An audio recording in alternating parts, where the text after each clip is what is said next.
In January 1976, a Nigerian general stood before the entire continent of Africa and said 5 words that changed history forever. Africa has come of age. 34 days later, he was dead. The speech, what he actually said. When U.S. President Gerald Ford sent a letter to African leaders warning them against recognizing Angola's liberation movement, Murtala, Mohammed did something no African leader had ever done. He published Ford's letter and called it a gross insult. Nigerian newspapers the next morning carried one headline: "To hell with America." He went to the OAU summit in Addis Ababa in a suit, smoking a pipe. And he delivered the speech that shook the world. His exact words: Africa is no longer under the orbit of any extracontinental power. It should no longer take orders from any country, however powerful. For too long have we been kicked around. For too long have we been treated like adolescents, who cannot discern their own interests. There was a sharp intake of breath in that auditorium. Everyone there knew exactly who he was confronting.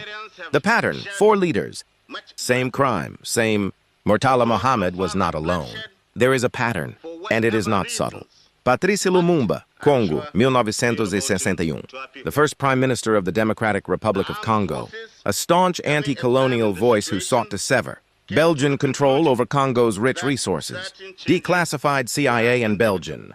Documents confirmed both nations' involvement in enabling his assassination. He was 35 years old.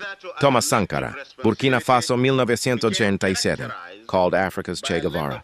He pushed radical reforms, land redistribution, women's rights, cutting off IMF dependency. He was assassinated in a coup led by his own friend and deputy, widely believed to have had backing from foreign interests threatened by his policies. Silvanus Olympio, Togo, 1963, Togo's first president. His plan to reject the CFA franc and introduce a sovereign currency struck at the heart of France's financial control over West Africa. He was assassinated in a coup with alleged U.S. embassy complicity and French support.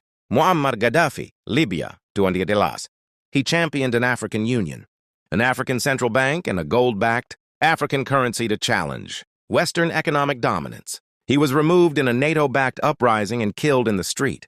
And then, in our own lifetime, February 28, 2026, Ayatollah Ali Khamenei, Supreme Leader of Iran, 86 years old, assassinated in his own compound in Tehran alongside his daughter, his son-in-law, his grandchildren, his entire family, in a single operation.